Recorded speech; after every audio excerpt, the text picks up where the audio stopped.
오늘 나눌 말씀은 어려운 주제입니다. 그리고 민감한 내용입니다. 그래서 민감해서 아마 불을 끈 것 같아요. 네. 혹시 오늘 말씀을 듣고 마음이 불편할 분들도 계실 텐데요. 아픈 과거를 다시 상기시키는 내용은 아니고요. 또 산상수훈의 말씀의 순서에 의해서 말씀을 전해야 되니까 개인적인 감정이 없음을 이해하시고 오늘 말씀을 듣고 또 우리 안에 또 치유와 회복의 역사가 있기를 바랍니다. 순결에 대해서 말씀을 이어서 나눕니다. 순결에 대한 말씀을 예수님께서 하시면서 갑자기 이혼에 대한 말씀을 전하시고 결혼에 대한 말씀을 나누십니다. 예수님 당시에도 이혼이 많이 이루어졌고 또 깨어진 가정들이 참 많이 있었습니다. 그래서 예수님께서는 결혼에 대해서 또 그 이혼에 대해서 우리 그리스도인들이 어떻게 하나님 말씀 가운데 바로 서야 되는지를 오늘 본문을 통해서 우리에게 전해주고 계십니다. 순결한 삶에서 중요한 부분이 가정이라는 것이죠. 가정 안에서 우리의 순결함이 나타나는 것입니다. 첫 번째, 하나님 말씀에 대한 오해가 있습니다.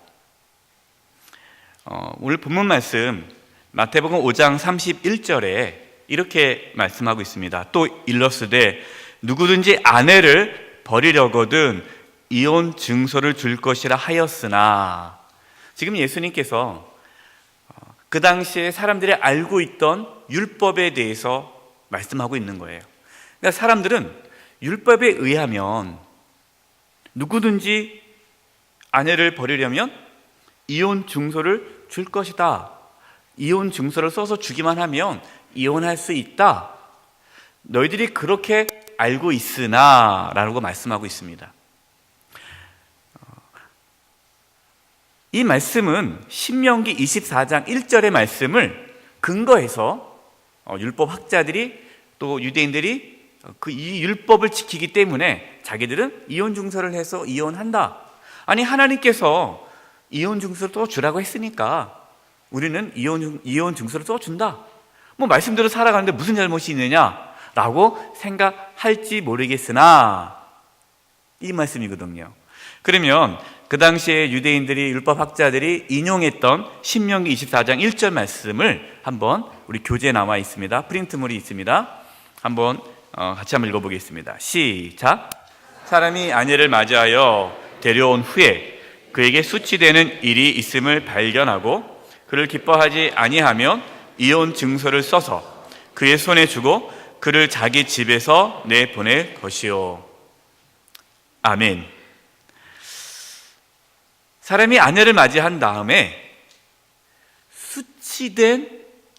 수치되는 일이 있음을 발견하면 그를 기뻐하지 않으면, 그러니까 아내를 기뻐하지 않아요. 아내 때문에 내가 수치스러움을 당했어요. 그러면 이혼 증서를 써서 집으로 돌려보내라. 이 말씀을 인용하면서 이혼 증서를 썼다는 것이죠. 이 말씀을 유대인들은, 율법학자들은 오해를 했습니다. 우리가 이 말씀, 하나님의 말씀을 이해하려면 그 시대의 상황을 이해를 해야 합니다. 이 신명기 말씀이 기록되었을 그 시대는 고대 근동이죠. 여러분, 그때는 여성들은 많은 어려움을 당했습니다. 여성의 인권은 없었습니다.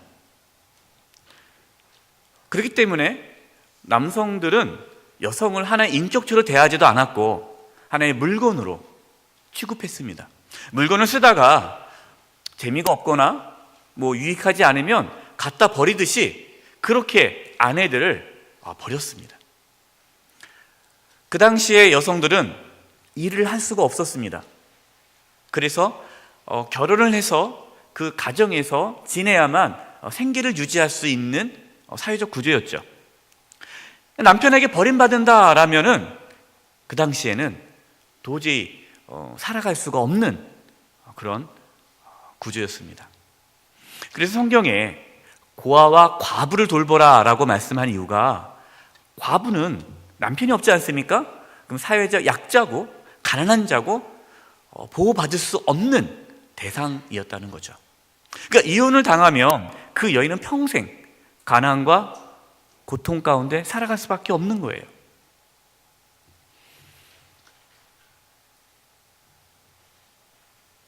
그렇기 때문에 하나님께서는 그 결혼한 여성을 보호하기 위해서 함부로 이혼 당함을 막기 위해서 하나님께서는 말씀으로 규정을 한 겁니다. 이혼을 함부로 해서는 안 된다.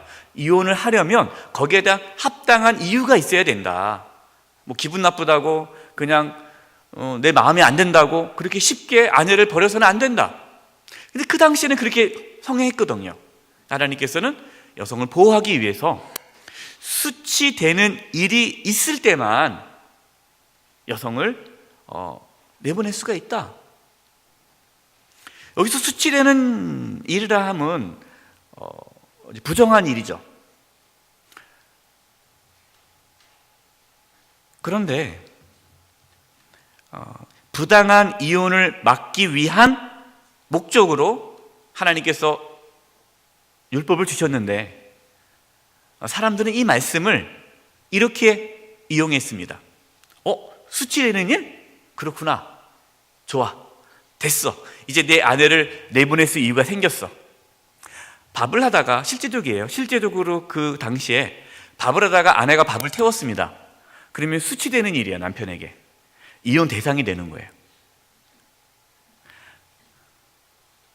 다행이죠. 지금 우리가 남편한테 말대꾸를 한다? 그럼 수치스러운 거예요, 남편이. 그러면 이혼 대상이 되는 거예요. 뭐 집안 얘기를 한다? 뭐 시댁 당신의 집안은 왜 이래? 그러면 이혼 대상이에요. 조금이라도 남편의 비유를 거스리면 기분 나빠요. 그러면은 내가 수치를 느껴. 그러면은 이혼 증서를 써서 내보내는 거예요. 예수님 당시에 그렇게 많은 여성들이 이혼을 당한 겁니다. 그러니까 예수님은 그 말씀을 다시 재해석하는 거예요. 하나님께서 이혼하라는 것이 아니라 여성을 보호하기 위해서 그렇게 한 것이다라고 재해석을 해주는 것입니다. 여기 이혼 증서는요, 이 이혼 증서는 여성을 보호하기 위한 제도예요. 그래서 이혼을 하려면요, 증인이 있어야 됩니다. 법정에 서서 정말 이 여인이 어떠한 부정한 일을 했는지에 대한 그런 것들을 다 조사를 해야 돼요. 그래서 법정에 가서 그런 증인 2명이 필요하고 그 이혼 절차가 복잡한 거예요. 이혼 증서를 쓰는 이유는 함부로 아내를 내쫓지 못하도록 하기 위해서 만들어 놓은 제도입니다. 그래서 신명기 말씀을 보면 이혼 증서를 써주면 이 여인은 다른 남자와 결혼할 수 있는 조건이 주어져요. 그러니까 보호하는 거죠. 그러니까 이 남편에게 쫓김 받았다고 해서 평생 그렇게 고통 가운데 살지 말고 이혼 증서를 합법적인 어떠한 절차를 통해서 공식적으로 이 여인이 이혼이 되었다라는 것을 증서를 갖고 있으면 법적으로 이 여인은 다른 사람과 결혼할 수 있는 기회가 제공되는 거예요.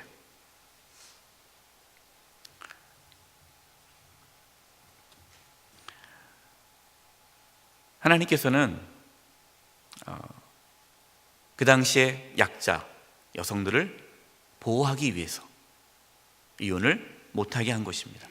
또 하나, 하나님께서는 그 가정이 너무나 소중하기 때문에 그 가정이 깨어지지 않도록 하기 위해서 하나님은 이혼을 막기 위해 그런 제도를 만드신 거예요.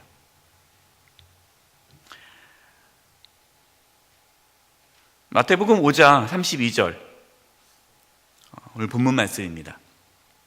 나는 너희에게 이르노니 누구든지 음행한 이유 없이 아내를 버리면 이는 그로 간음하게 하며 또 누구든지 버림받은 여자에게 장가드는 자도 간음함이니라.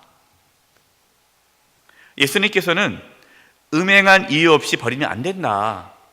그냥 기분 나쁘다고, 밥 태웠다고, 대들었다고, 그냥 기분이 안 좋다고, 실직 났다고 그렇게 함부로 이혼하면서 이혼 증서만 써주면 되지 않느냐라고 그렇게 하나님께서 말씀하지 않았느냐라고 말을 하는데, 그것은 아니다. 하나님의 본뜻은 그것이 아니다라고 말씀하십니다. 하나님께서 말씀하신 결혼, 이혼에 대해서는 마태복음 19장에 좀 더 자세하게 예수님께서 말씀해 주십니다. 그래서 마태복음 19장 말씀을 가지고 결혼과 이혼에 대한, 그리스도인들의 그러한 결혼과 이혼에 대한 말씀에 대한 부분을 나누려고 합니다. 두 번째, 하나님께서 말씀하신 결혼입니다. 마태복음 19장 3절과 6절이에요. 같이 한번 읽어보겠습니다. 시작. 바리새인들이 예수께 나와 그를 시험하여 이르되 사람이 어떤 이유가 있으면 그 아내를 버리는 것이 옳으니까? 예수께서 대답하여 이르시되 사람을 지으신 이가 본래 그들을 남자와 여자로 지으시고 말씀하시기를 그러므로 사람이 그 부모를 떠나서 아내에게 합하여 그 둘이 한 몸이 될지니라 하신 것을 읽지 못하였느냐?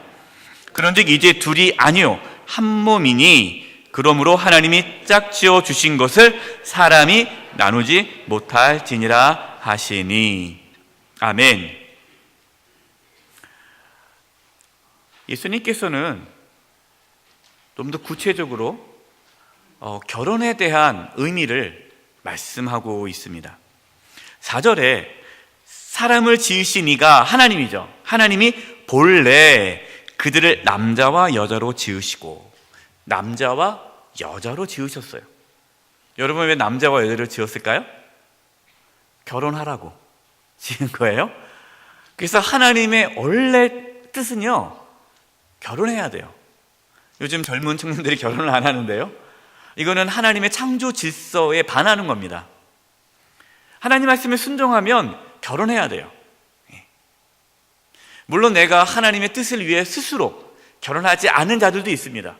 사도 바울과 같은. 그러나 그렇지 않고서는 기본적으로는 결혼하는 것이 하나님의 창조 질서예요. 하나님의 뜻이에요. 하나님께서는 가정을 세우십니다. 이것이 첫 번째 공동체죠. 그래서 이 땅에서 가장 중요한 공동체는 가정이에요. 가정이 교회입니다. 두 부부가 교회예요. 그 가정이 모인 것이 또 교회가 되는 거예요. 그래서 참 중요한 것은 가정입니다. 성경은 처음부터 끝까지 가정이 소중하다는 것을 계속해서 말씀하세요. 가정은 누가 세웁니까? 하나님이 세웁니다. 자, 그러면 가정을 누가 무너뜨릴까요? 사탄이 무너뜨립니다. 여러분, 가정은 치열한 영적 싸움터예요. 그냥 둘이 사랑하고 좋아한다고 가정이 이루어지지 않습니다. 가정은 치열한 영적 전쟁이 있는 곳이에요. 그래서 우리는 배우자를 누구로 생각해야 됩니까? 동역자로 생각을 해야 됩니다. 하나님께서 보내주신 동역자예요. 여러분의 배우자는 동역자입니다. 함께 하나님의 나라를 이루어 가야 할 파트너, 동역자예요.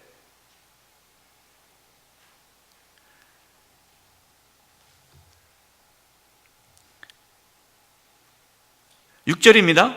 그런즉 이제 둘이 아니여 한 몸이니 그러므로 하나님이 짝지어 주신 것을 사람이 나누지 못할지니라 하시니. 누가 짝지어 줍니까? 결혼 정보 업체에서 짝지어 준 게 아니에요. 부모님이 짝지어 준 거 아닙니다. 친구가 짝지어 준 거 아닙니다. 둘이 그냥 좋아서 만난 게 아닙니다. 결혼은 하나님께서 짝지어 주시는 거예요. 이것이 참 중요합니다. 그래서 1번이에요. 같이 한번 읽어볼까요? 결혼은 시작. 결혼은 하나님께서 짝 지어주신 것입니다. 이게 제일 중요한 것 중에 하나의 명제입니다. 제가 그 옆에다가 뭐라고 썼습니까? 하나님과의 언약이라고 썼어요. 하나님과의 언약. 여러분, 결혼은요, 신랑 신부만의 언약이 아니에요. 신랑 신부와 하나님과의 언약이에요. 하나님께서 짝 지어주시는 것이 결혼이에요. 근데 참 안타까운 게 뭐냐면, 우리 그리스도인들 중에서 자녀를 결혼할 때에 결혼 예배를 안 드리는 가정들이 있어요. 저는 참 마음이 아픕니다.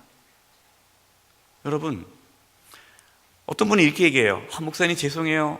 목사님께 주례를 부탁 못했어요. 그럼 저는 당황스러워요. 여러분, 목회자는 주례사가 아닙니다.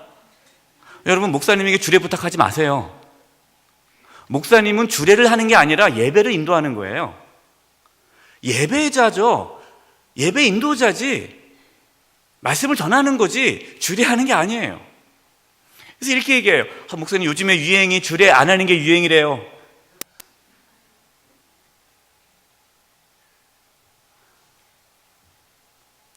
여러분, 결혼을 하나님과의 언약인데 하나님과 언약을 하지 않고 결혼한다. 이거는 믿지 않는 사람들은 이해가 되죠. 하나님 모르니까. 근데 정말 예수님을 믿는 분이 어떻게 그럴 수가 있을까? 그건 결혼에 대한 이해가 없기 때문이에요. 이렇게 말씀드리면 불편한 분들이 있죠. 목사님, 우리 아이를 결혼할 때 예식그룹 안 했는데 왜냐? 신랑 측이, 사돈 측이, 신부 측이 예수 안 믿는 분들이라 기독교식으로 하자고 얘기하면 마음이 불편할 것 같아서 또 허락을 하지 않아서 못했습니다. 어떡합니까? 과거에 지나간 거를요? 그러나 이제 앞으로는 여러분 그래서는 절대로 안 돼요. 제가 전에 있는 교회에 한 청년이 찾아왔습니다. 젊은 두 청년이. 교회 권사님의 아들이에요. 권사님의 아들. 근데 이 아들이 의사예요. 그러니까 이제 주례를 누구한테 부탁하고 싶느냐? 병원장한테 부탁하고 싶은 거예요. 왜? 그래야지 아들이 이제 앞으로 쭉쭉 잘 나가니까. 예. 그러니까 이 권사님이 저한테 얘기는 못하고 결혼한다는 얘기도 안 하시고 그냥 이렇게 지냈는데 아들이 찾아왔어요. 둘이, 그 결혼할 자매랑. 그래서 목사님, 저희 결혼합니다. 그래서 그러냐고. 축하한다고. 그랬더니 목사님, 그런데 저희는 목사님을 모시고 주례하고 싶은데 부모님들이 반대합니다. 그러는 거예요. 그래서 왜 그러냐니까 얘기를 하는 거예요. 그러니까 아들을 출세를 위해서 그렇게 한다는 거죠. 그러냐고. 그렇게 하시라고. 근데 이 청년이 하는 말이 자기는 그것이 옳지 않다고 생각한다는 거예요. 그래서 토요일 날 결혼식인데 자기들은 금요일 날 결혼식을 하고 싶대요. 하나님 앞에서. 그래서 목사님, 금요일 저녁에 혹시 목사님께서 결혼 서약을 해줄 수 있느냐고 물어보는 거예요. 얼마나 예쁩니까? 제가 당연히 된다고. 그래서 금요일 날 저녁에 신랑 신부랑 증인 둘이 있어야 된다 해서 신랑 친구, 신부 친구, 증인 둘이 동석해서 결혼 서약을 했어요. 그리고 이제 신랑 신부는 이렇게 얘기하더라고요. 목사님, 저희는 오늘 결혼식을 했습니다. 내일은 부모님을 위해 또 하겠습니다. 얼마나 아름다운 고백입니까?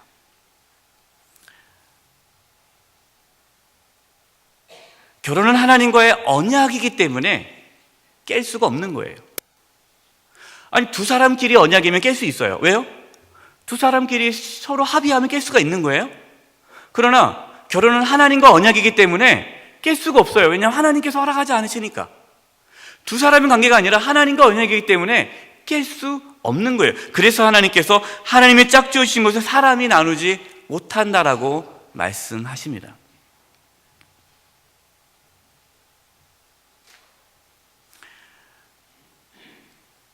지금 우리 이제 결혼한 배우자가 있지 않습니까? 여러분이 뭐 결혼할 때 하나님의 사역을 하지 않았다 할지라도 예수님을 믿는 순간 그 가정은 하나님 언약 가운데 세워진 가정입니다. 그렇기 때문에 우리는 그 결혼이 하나님의 언약이기 때문에 그것을 지켜 나가야 할 책임과 의무가 있습니다. 결혼은 하나님 말씀에 순종함으로 나아가는 것이에요. 두 번째, 같이 한번 읽어볼까요? 두 번째 부부는 시작. 부부는 한 몸입니다. 5절이에요. 말씀하시기를 그러므로 사람이 그 부모를 떠나서 아내에게 합하여 그 둘이 한 몸이 될지니라 하신 것을 읽지 못하였느냐. 여기서 중요한 말씀을 해요. 하나님께서는 부모를 떠나서 그랬습니다. 부부는 한 몸인데 한 몸을 이루기 위해서는 먼저 뭐 해야 돼요? 떠나야 돼요. 부모를 떠나지 않으면 한 몸을 이룰 수 없어요. 부모를 떠난다라는 것은 뭐 부모를 공경하지 않고 이제는 부모를 잊어버리고 그런 뜻이 아닙니다. 여기서 부모를 떠난다라는 것은 부모를 의존하지 말라는 거예요.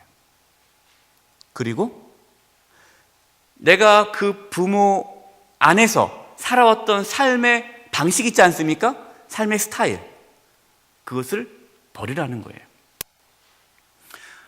제가 이제 많은 부부들을 상담하다 보면 싸우는 이유 중에 하나가 이겁니다. 당신의 집안은 왜 그래? 당신은 왜 그래? 우리는 안 그런데? 왜 싸웁니까? 각자의 살아왔던 삶의 방식을 고수해요. 떠나지 않아요. 여러분, 떠나지 않으면 합할 수가 없어요. 떠난다는 작업은 비우는 작업이에요. 결혼을 한다는 것은 나를 비워야 돼요. 그러니까 부모를 떠난다는 것은 나라는 존재를 비우고 새롭게 아내와 남편이 새로운 나를 만들어가는 과정이에요. 근데 이미 꽉 차 있어요. 그럼 들어올 수가 없죠. 그럼 각자가 꽉 차 있어요. 그러면 어떻게 됩니까? 부부는 하나가 될 수가 없는 거예요. 또 어떤 남편은요, 결혼했는데 아내의 말보다 부모의 말을 더 듣는 남편들이 있어요. 여러분, 이것은 성경적이지가 않습니다. 성경적인 질서는요, 결혼하기 전까지는 부모가 1순위예요. 그러나 결혼하고 나면은 누가 1순위예요? 배우자가 1순위예요. 근데 어떤 분은 내가 너를 어떻게 키웠는데 네가 나한테 이럴 수가 있느냐, 아들에 집착하는 부모가 있어요. 여러분, 아들에게 집착하지 마셔야 됩니다. 아들에게 집착하면 집착할수록 그 가정은 깨져요. 떠나보내셔야 돼요. 밀어내야 돼요. 부모님께 의존하지 않도록 너희들이 알아서 결정해 살라고 밀어내야 돼요.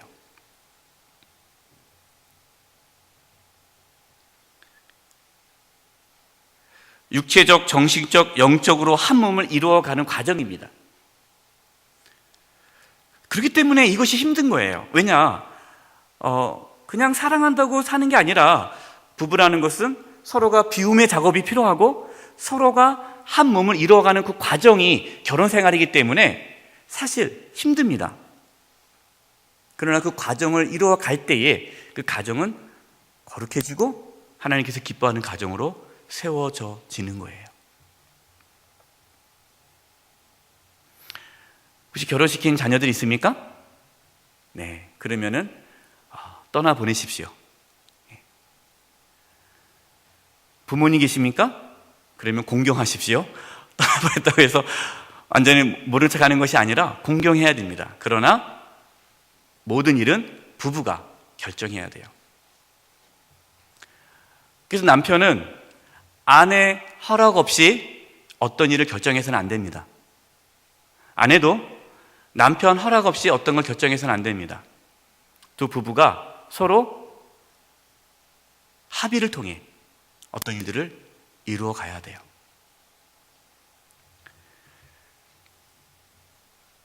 세 번째, 한번 읽어보겠습니다. 시작. 부부관계는 그리스도와 교회의 관계입니다. 에베소 5장 24절 25절입니다. 같이 읽겠습니다. 시작. 그러므로 교회가 그리스도에게 하듯 아내들도 범사에 자기 남편에게 복종할지니라. 남편들아, 아내 사랑하기를 그리스도께서 교회를 사랑하시고 그 교회를 위하여 자신을 주심같이 하라. 아멘. 부부의 관계를 그리스도와 교회로 비유하십니다. 그리스도가 남편이고 교회가 아내예요. 교회는 그리스도를 존중하죠. 그 권위를 인정합니다. 복종합니다. 아내는 남편의 권위를 인정해 주어야 합니다. 복종해야 됩니다. 순종해야 합니다. 근데 어떤 아내는 대놓고 남편을 흉을 봐요. 남편이 옆에 있는데도 남편이 모자르다고 얘기를 해요. 남편을 깎아내립니다. 여러분, 그게 옳은 걸까요? 절대로 하나님 기뻐하지 않으세요. 남편을 세워주셔야 돼요. 남편을 존중해야 돼요. 남자는 사랑의 언어가 다릅니다. 남자는 아내가 나를 사랑한다는 걸 언제 느껴요? 아내가 남편을 존경해 줄 때에 남자는 아내가 나를 사랑하는구나라는 걸 느껴요. 그런데 아내가 나를 무시해요. 핀잔을 줘요. 구박을 해요. 이게 당신이 뭘 한다고 그래? 가만히 있어. 맨날 그러면서 이번에도 사고 치지? 이런 식으로 깎아내리고 무시한다면 남자는 나를 사랑하지 않는구나. 사랑이 식습니다. 물론 아내가 보기에는 남자가 답답해 보이고 한심해 보이고 정말 그렇게 보인다 할지라도 그래도 어떻게 해야 돼요? 믿어주고 존중하고 존경하고 따라줘야 돼요. 절대로 자녀들에게 남편 흉 보면 돼야 안 돼요? 안 됩니다. 그 영적 질서가 깨져요. 남편을 존중하고 자녀들한테도 남편을 세워줘야 됩니다. 이러면 이제 이렇게 얘기하죠. 목사님, 안 살아봐서 몰라서 그래요. 얼마나 속이 터지는데 오죽하면 제가 그러겠습니까? 어떻게 알았냐고요? 여러분, 남은 그럴 수 있어요. 남은 존경할 만해야 존경하는 거예요. 그러나 남편은 존경할 만하기 때문에 존경하는 게 아니에요. 남편이기 때문에 존경하는 겁니다. 순종하셔야 돼요. 순종할 문제지 이거는 타협의 문제가 아니에요. 그럼 남편들은 아내를 어떻게 사랑해야 될까요? 그리스도가, 예수님이 교회를 사랑하듯이 사랑해야 돼요. 예수님께서 교회를 어떻게 사랑하셨습니까? 피 흘리심으로, 죽으심으로 사랑하셨어요. 이거 뭘 의미합니까? 희생을 뜻해요. 여자는 어떻게 사랑을 느끼느냐? 남편이 자기를 위해 희생할 때에 사랑을 느낍니다. 말로만 사랑의 느낌이 없어요. 희생해야 돼요. 정말로 아내를 자기 목숨보다도 더 사랑해야 됩니다. 이게 어렵잖아요, 남편분들. 그쵸? 아내가 사랑스러운 일을 해야 사랑하잖아요. 맨날 나를 구박하고 맨날 핀잔 주고 무시하는데 어떻게 그 아내를 사랑할 수 있겠습니까? 사랑스러워야 사랑하잖아요. 그런데 그것도 남이에요, 남은 사랑스러워야 사랑하는 게 남이에요. 그러나 하나님께서는 뭐라고 그래요? 아내이기 때문에 사랑스럽지 않은 일을 해도 사랑하라는 겁니다. 이것이 부부의 관계예요. 어려운 또 말씀을 오늘 나눴습니다. 목사님 잘하십니까? 라고 물어보는데 저도 잘 못해요. 그래서 저도 이 산상수 말씀 준비하면서 왜 이 말씀을 준비했을까? 저도 어려워서요. 살아가기가 힘든 거죠. 그러나 우리가 이 말씀 붙잡고 치열하게 살아가야 합니다. 이제 마지막 세 번째, 하나님께서 말씀하시는 이혼이에요. 이혼. 마태복음 19장 7절과 9절이에요. 같이 읽겠습니다. 시작. 여짜오되 그러면 어찌하여 모세는 이혼 증서를 주어서 버리라 명하였나이까? 예수께서 이르시되 모세가 너희 마음의 완악함 때문에 아내 버림을 허락하였거니와 본래는 그렇지 아니하니라. 내가 너에게 말하노니 누구든지 음행한 이유 외에 아내를 버리고 다른 데 장가드는 자는 간음이니라. 아멘.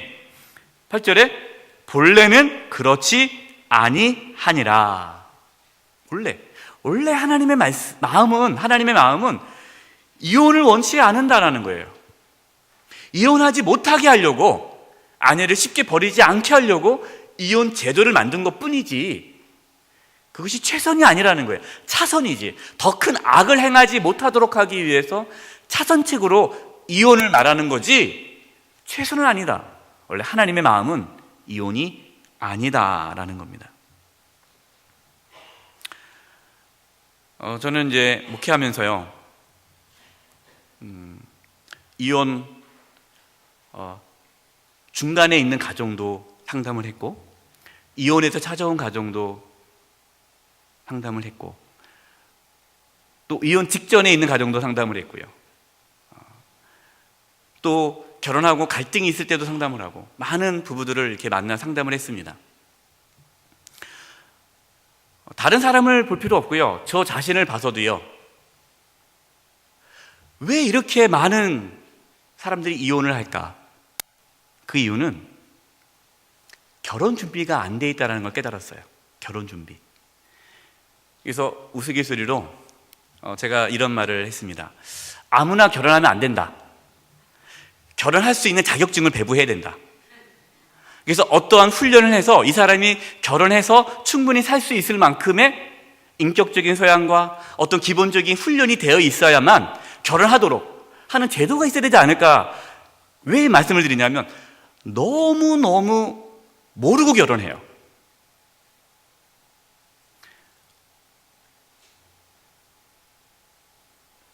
뭐 집만 준비하면 결혼되는 줄 알아요. 예물만 준비하면 결혼하는 줄 알아요. 그렇지 않아요. 여자는 남자를 알아야 되고, 남자는 여자를 알아야 되고, 대화법도 할 줄 알아야 되고, 어떻게 관계를 풀어가야 되는지, 갈등이 있을 때 그것을 어떻게 해결해 나가야 되는지, 또 자녀는 어떻게 키워야 되고, 시부모와 친척과의 관계는 어떻게 해야 되고, 이런 많은 복합적인 부분들에 대해서 충분히 서로 이야기하고 세워가는 그 작업이 있어야 갈등을 최소화할 수 있는데, 그거 전혀 없이 결혼하니까 그냥 생으로 만나서 부닥치다가, 그래도 신앙이 있으면 견디는데 이것이 없으면 서로 튕겨나가는 거예요. 제가 가만히 생각해 봤어요. 왜 이혼을 할까? 가장 큰 이유는 자기 중심적인 이유 때문이에요. 저는 청년들의 결혼하기 전에 물어봅니다. 왜 결혼하려고 하는지 제가 물어봐요. 그럼 이렇게 얘기합니다. 신랑이 이런 면이 좋고 이런 면이 좋고 이런 면이 좋아서요. 또 신부가 이런 면이 좋고 이런 면이 좋고 이런 면이 좋아서요. 그럼 제가 그렇게 얘기합니다. 결혼하면 그것이 사라질 텐데 어떻게 할 거냐고 그래요. 그럼 당황스러워하죠.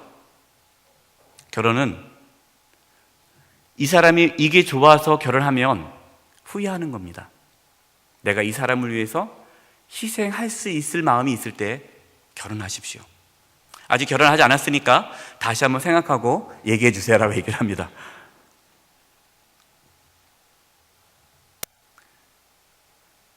결혼은 희생하기 위해 하는 거예요. 그러나 요즘 많은 젊은이들이 자기에게 이익이 되기 위해 결혼합니다. 근데 결혼해 보니까 이익이 안 돼요. 그럼 어떻게 합니까? 헤어지는 거예요. 결혼은 우리의 이익을 위해서 하는 것이 아니라 하나님의 뜻을 이루어가기 위해 하는 거예요. 그래서 동역자라고 말씀을 드렸습니다. 하나님께서는 그 가정을 통해서 하나님의 뜻을 이 땅 가운데 펼쳐갑니다. 우리는 그 사명을 위해서 결혼하는 거고 살아가는 거예요.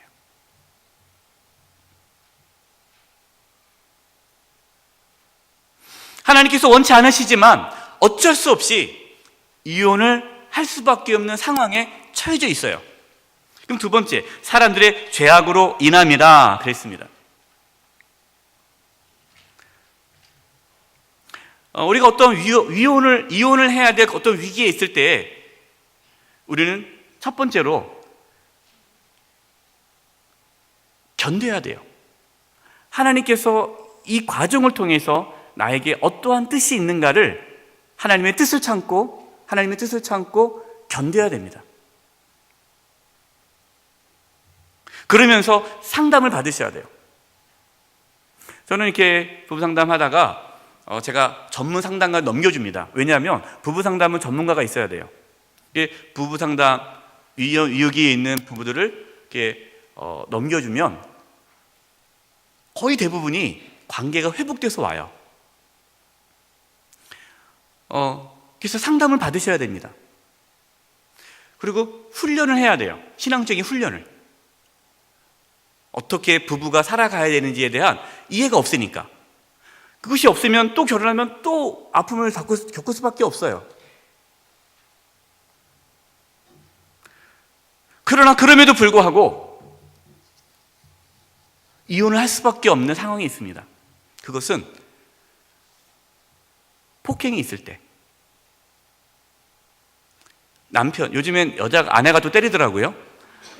아내가 남편을 때릴 때, 남편이 아내를 때릴 때, 폭행이 있거나 도박, 중독, 그런 가정들이 참 많아요. 그럼 저는 얘기합니다. 이혼하라고. 왜요? 이걸 잘 들으셔야 돼요. 또 이것만 딱 잡아가지고 우리 목사님 이혼하란다 얘기하면 안 되고요. 하나님께서 이혼을 허락하신 이유가 뭡니까? 가정을 지키기 위해서요. 그리고 사람을 보호하기 위해서요.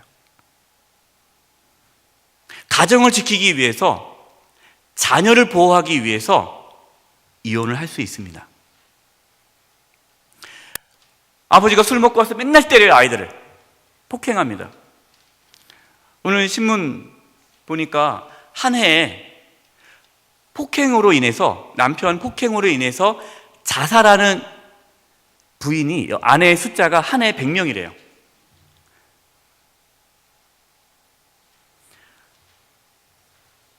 자녀를 지키기 위해, 가정을 지키기 위해 그러한 남편과 산다면 이혼을 해야 합니다.